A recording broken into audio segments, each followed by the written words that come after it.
Hello, everyone, and welcome back to our live coverage of the 2023 National Championships. We have a very special guest in studio, Marina Toybina. Marina, thank you, sir. Thank you so much. Are an Emmy award-winning costume designer and an entrepreneur. Welcome, welcome, welcome. We're not worthy. This is really great.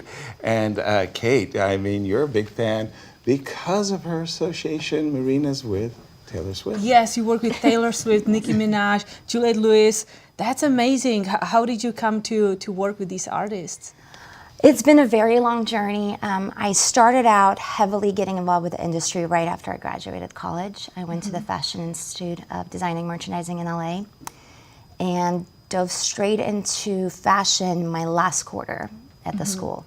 So I formed my own brand, had my own company, working with a lot of stylists, just pretty much doing a lot of the footwork and paying the dues and working for free and getting my products out there, my designs out there. And it kind of started falling into the hands of the right stylist. And it started with editorial work and then slowly moved into music. And the chess connections, tell us about those, Marina. I think for me kind of happened very organically, I would say, in my career. It wasn't something that was ever planned. It just happened to be the multiple performances were geared around that creative. My first chess performance was, I used a character when we did the Grammy performance for Taylor Swift. I believe it was 2012. That was the opening performance, yes. Wow. So that was my first take on utilizing chess as part of costumes. And I did a night costume that was very beautiful. It was a vintage circus theme. And I did almost like this beautiful ballerina where her entire skirt was the game. Wow. And then I was the costume designer for So You Think You Can Dance. And one of our main group performances was also around a chess game.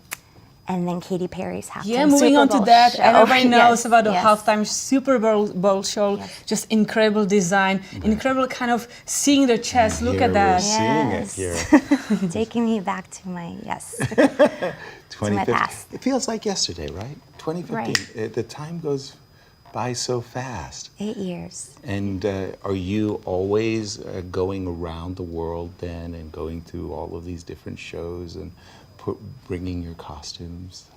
How does that work? I mean, every performance, every job is very different. I have been very fortunate to be able to travel the world for my work. I've worked on some incredible opportunities, incredible artists.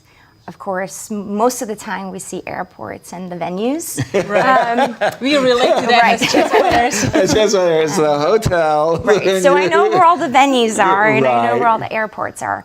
But it has been a blessing in my career to truly be able to say that throughout the 20 years that I have been designing, I truly have been able to see the world through the eyes of an artist. So it's been pretty incredible. And I'm curious, so you design a lot of chess-themed costumes. What's your relationship with chess? I know you've been born in Moscow, but then you moved to US. Do you have a chess culture? Do you play chess? My dad taught me when I was very young. I believe at 5 years old was the first time that we played a game. And then I remember being 7 or 8 years old that we went to summer camp. My dad was a wrestling coach, so every summer we went to all the different camps, and I always traveled with him. And one hotel, I remember, had a giant chessboard table. And that was kind of our thing every morning, was to go out and play chess, and that's how that came into my life. And then I didn't even realize until we started seeing all these repetitive materials of, wow, I've incorporated a lot of chess into my designs. And I think maybe subconsciously somewhere it was always that I knew how to play.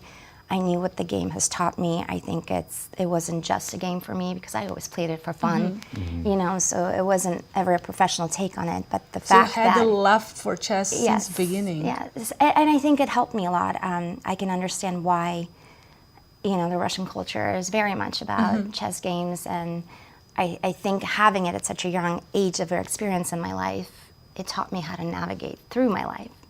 And I do think somewhere, now that I'm seeing all the correlations, that it did help me as a designer as well. As a chess grandmaster myself, one of the things I always look for. I see it everywhere, whether it be in commercials, whether it be in marketing, whether it be in art. They use the chess themes everywhere. Right. You have a big lecture coming up tomorrow for those of people who are in the St. Louis area at the Washington University. Tell our audience about that, how they can get tickets, how they can join you, and what are you going to talk about tomorrow?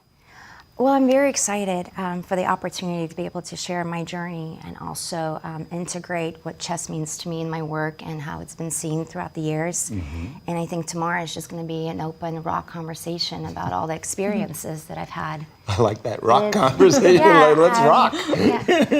Just a real transparent conversation of what effect it might have had on my career that I'm just now recognizing.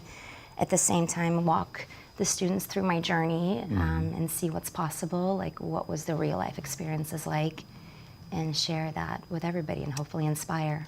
Exciting. And again, that's tomorrow. Right. What time? University of Washington? It's 3 p.m. 3 p.m. Yes. Because I'm planning to be there. I look forward to it. Yes. I have to say, I like, for example, St. Louis Chess Club is all about educating about the game of chess, even very young children. And a lot of players or parents or people think that it's about creating grandmasters or just having really strong players. But it's really just to introduce the game and to kind of build that love for the game and maybe to have new award-winning, costume designers, not necessarily grandmasters. Exactly. But it's also so important for your mind. I think for me, looking back and kind of knowing that at a young age I was placed in front of this game where I had to use my mind, I had to sit back and figure out how to navigate through a board. Later on in life, that's exactly what I'm doing now. I'm navigating my career around certain decision-making, artistic calls, and so to me, it's like the two and two really do go together. So it's an honor and a privilege to be here and also at the same time, like correlate those things for me personally as well. It's been our honor, it is our such privilege. A pleasure. I'm so welcome excited. again, Marina. Thank you so much. It's Thank great. you. And Thank do you, you very have any excited. favorites in the competitions here? Or? I was glued to some games this morning. Yeah. Rooting for everyone. Wow. Yes. I mean, because in the ladies section, we're Right. just seeing something absolutely extraordinary. We have a 13-year-old, now 14-year-old. today, right? I mean, it's crazy. As I was told, yes. Leslie, and we're very, very proud of her. And she's got a cupcake that she's going to share with me. I mean, I got that. The part of that's got my name on it. Yes, we were there for the birthday song, so it's pretty incredible. It's inspiring to see that our youth can utilize their mind and their creativity, and also at the same time their passion for the game.